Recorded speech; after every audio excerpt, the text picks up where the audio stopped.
Dunque, ciao, ultimo, spero, video sulle scuole.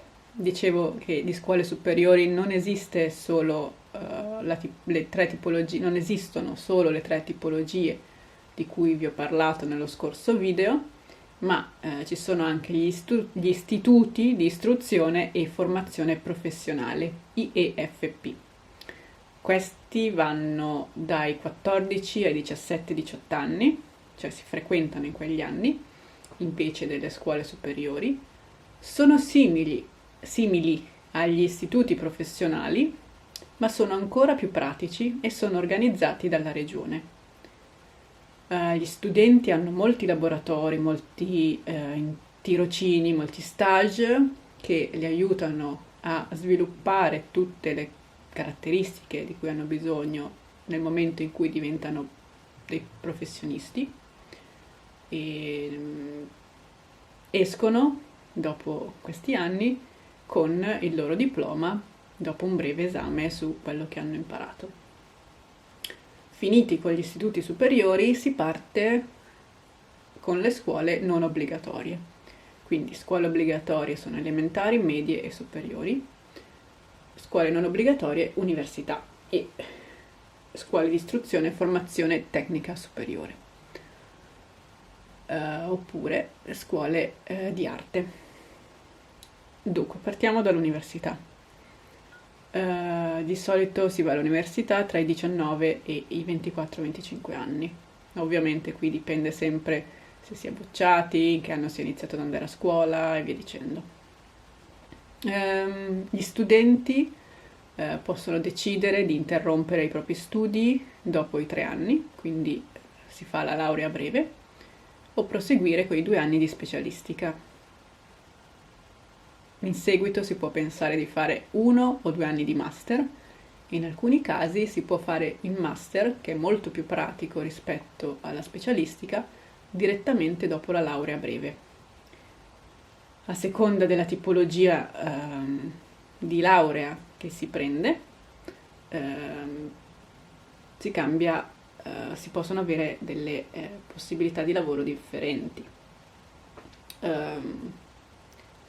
Per esempio, per insegnare nella scuola pubblica, quindi nelle scuole comunali, bisogna avere 5 anni di università.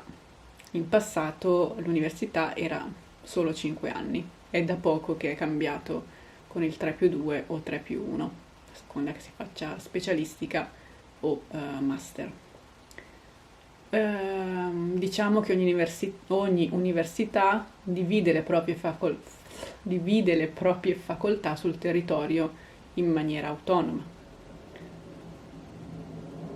Questo è un jet che mi passa sulla testa. Non so se lo sentite, ma ok.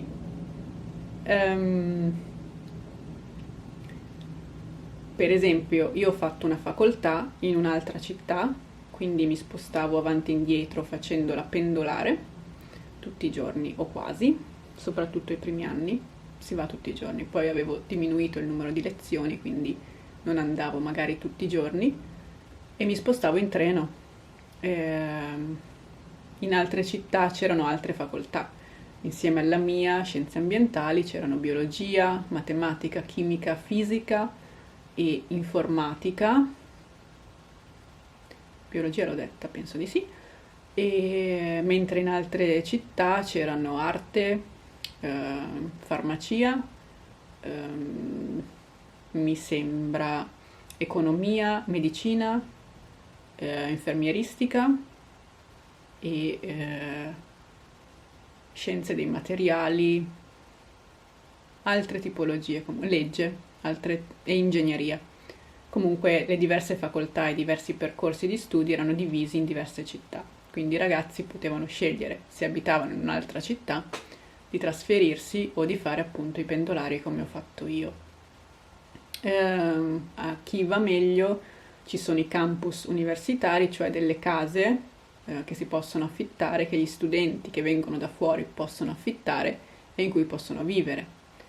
Alcune università offrono il servizio mensa, come dicevo in qualche video fa, e quindi si può mangiare a un costo ridotto, mentre in altri casi no, bisogna affittare un appartamento vero e proprio e comprarsi il cibo e via dicendo. Insomma, dipende un po'. Quindi ognuno appunto sceglie un percorso di studi e lo svolge durante questi anni, e all'interno del percorso di studi ci sono materie obbligatorie e materie non obbligatorie che possono essere scelte dallo studente. Alcuni esami sono composti da più materie, o comunque per avere un voto bisogna fare più esami differenti, con materie differenti, e bisogna farli entro l'anno, altrimenti si perdono i voti. E alcune materie, se non vengono passate all'esame, possono bloccare il percorso di studi e quindi si perde il diritto di accesso all'anno successivo e si può anche essere espulsi dall'università. Almeno questo è quello che ho visto negli ultimi anni. Non mi sembra giusto, ma vabbè. Quindi questo per l'università. Istruzione e formazione tecnica superiore, IFTS. Praticamente chi esce dall'istituto professionale o dalle IEFP può scegliere questo percorso di studi, che è un percorso più avanzato con 800-1000 ore di studi, sempre organizzato dalla regione, con ancora più laboratori e tirocini nelle diverse compagnie, per cui se uno poi vuole andare a lavorare è un po' d'aiuto, perché solitamente la ditta, se vede che un ragazzo è bravo e ci tiene, potrebbe anche assumere alla fine del percorso di studi. Anche alcuni studenti di legge possono fare il praticantato o comunque i primi anni in questi istituti, perché permettono di acquisire delle conoscenze che poi possono dare il via alla professione. L'alta formazione artistica, quindi artistica e musicale, è l'altra tipologia di studi che si può scegliere invece di fare all'università. Sono praticamente dei college di arte, musica e danza che durano dai 5 agli 8 anni. Nel primo anno si hanno le basi delle competenze artistiche professionali, nel secondo periodo, che dura 2 anni, una conoscenza più avanzata della musica e dell'arte, mentre gli ultimi 3 anni sono delle competenze ancora più di alta qualità su quello che si va a fare. Non so esattamente come vengano fatti gli esami, credo per chi fa il conservatorio, che poi è la scuola musicale che si può intraprendere anche in parallelo negli anni precedenti, penso si suoni uno strumento per vedere quanto si è imparato a suonarlo. Comunque posso chiedere anche a un ragazzo che conosco di aiutarci in questo, e in seguito si possono anche qui fare dei corsi di specializzazione o dei master per diventare ancora più bravi, diciamo, più semplicemente. Che altro devo dirvi?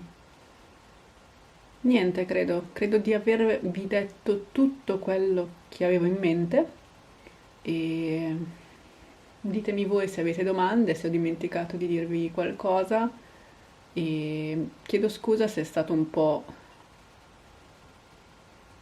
un mix di cose. Pensavo di riuscire a parlarne in maniera più precisa, ma direi che mi sono lasciata prendere anche dai ricordi, e niente, fatemi sapere la vostra e se avete domande soprattutto. Ciao!